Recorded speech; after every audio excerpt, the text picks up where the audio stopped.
이번에는 각 시군에서 활동하는 언론사와 함께 지역 소식을 전하는 풀뿌리 K 순서입니다. 먼저 간추린 소식입니다. 무주신문입니다. 무주의 한 장애인 시설 학대 의혹에 대한 민관 협동 조사를 앞두고 무주군과 관련 대책위원회가 참여 범위와 녹화 녹취 여부 같은 조사 방식을 둘러싸고 갈등을 빚는다는 소식입니다. 신문은 학대 의혹에 대해 면밀하게 조사한 뒤 대책을 마련해야 하는데도 정작 피해 당사자들은 민관 합동조사에 포함되지 않았고 대책위의 요구대로 시설을 폐쇄할 경우 피해는 고스란히 장애인들과 그 가족의 몫이라는 입소 장애인 보호자들의 하소연을 함께 실었습니다. 열린 순창입니다. 순창에서 재배한 커피가 올해 처음 수확을 시작해 다음 달까지 매주 생산된다는 기사입니다. 신문은 지난 2016년 순창읍 과학영농실증포에 처음 심은 아라비카종 커피가 지난달 21일 처음 수확됐다며 앞으로 발효미생물산업진흥원에서 커피 가공품 개발에 사용된다고 전했습니다. 진안신문입니다. 진안군 장애인체육회를 비롯한 전라북도 12개 시군 장애인체육회 간부들이 방역수칙을 어기고 회식을 했다는 내용입니다. 신문은 장애인체육회 간부들이 부안에서 회의를 마친 뒤 주변 식당에 모여 식사를 하며 방역수칙을 위반했다는 소식과 단체 관계자의 우려를 함께 실었습니다. 부안 독립신문입니다. 부안 지역 어민들이 바다 환경과 생태계를 지키기 위해 보급하고 있는 친환경 어구를 선호하지 않아 대책이 필요하다는 기사입니다. 신문은 해양 쓰레기를 막기 위해 생분해 성분으로 만든 친환경 어구가 기존 어구에 비해 가격은 60% 수준에 불과하지만 성능이 떨어지고 사용 수명도 절반에 그쳐 어민들의 선택을 받기 어렵다고 설명했습니다. 이번엔 앞서 전해드린 어민들이 외면하는 친환경 어구 소식 더 자세히 살펴보겠습니다. 부안 독립신문 화상으로 연결합니다. 김정민 기자 나와 있습니다. 안녕하세요. 네, 안녕하세요. 네, 우선 친환경 어구가 뭔가요? 친환경이란 의미가 뭐고 기존 어구하고 뭐가 다른가요? 네, 기존 어구들은 나일론 등 합성 섬유로 만들어졌는데요.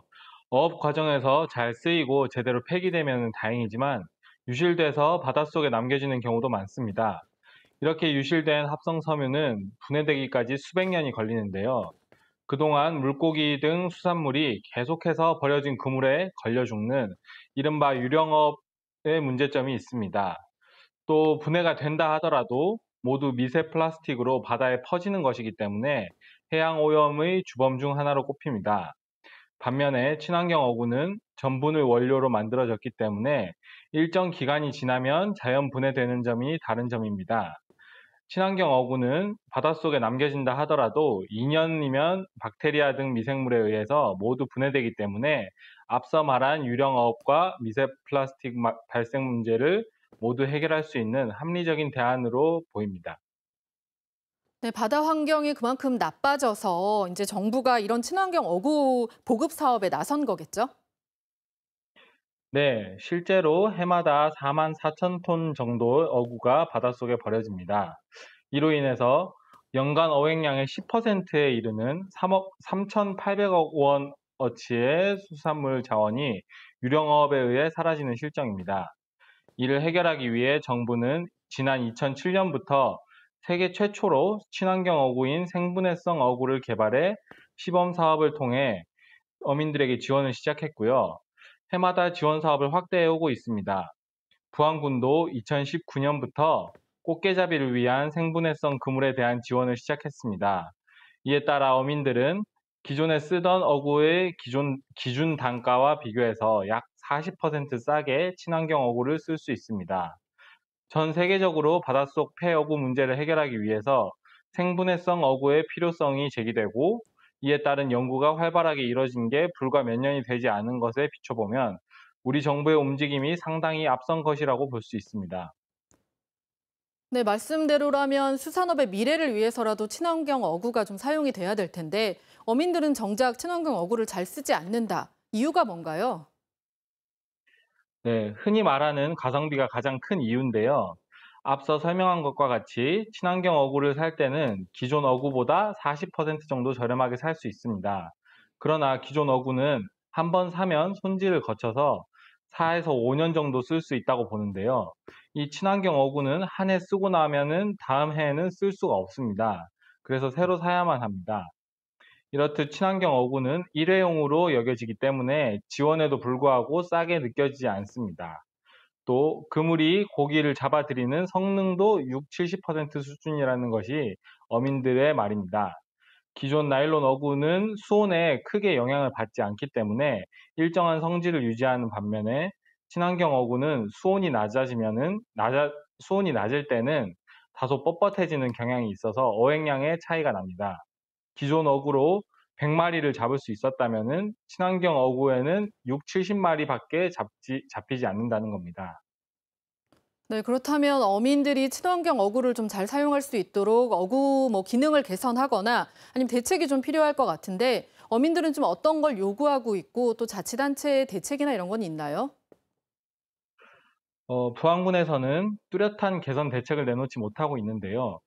해수부 지침에 따르면 지자체는 생분해성 어구 보급 활성화를 위해 지방비 예산 확보 범위 내에서 10% 이내로 추가 지원을 할 수 있습니다. 지자체는 이런 부분을 살펴서 어민들에게 더 많은 혜택이 돌아가도록 지금보다 더 적극적인 지원 확대에 나서야 할 것이고요. 어민들도 친환경 어구의 명분에 대해서는 모두 이해하고 찬성하는 분위기입니다. 해마다 심각해지는 해양 오염과 폐어구로 인한 유령업의 부작용은 어민들이 누구보다도 몸소 느끼는 부분이기 때문에 해결책이 필요하다는 것에는 모두 동의하는 거죠. 그러나 아무리 뜻이 좋다고 하더라도 고기가 덜 잡히고 비용까지 많이 든다면 선뜻 나서는 어민들이 늘어나길 기대하기 어렵습니다. 또 해마다 대부분 어종의 어획량이 눈에 띄게 감소하고 있어서 어민들은 이에 대한 대책 마련을 호소하고 있는 실정입니다. 이런 상황에 친환경 어구 사용이 어민들에게 부담이 된다면 아무리 올바른 방향으로 가기 위한 정책이라고 해도 설득력을 갖추기 어렵습니다. 결국 현장에서 어민들이 전하는 목소리를 새겨 듣고 생분해성 어구의 확실한 성능 개선이 시급합니다. 그리고 친환경 어구의 사용 기한이 상대적으로 짧은 점과 같은 현실적인 부분을 좀 짚어서 실효성 있는 지원 확대가 필요한 상황입니다. 네, 바다 환경도 지키고 어민들에게도 도움이 되는 보다 실효성 있는 대책이 나와야겠네요. 오늘 말씀 고맙습니다. 네, 감사합니다.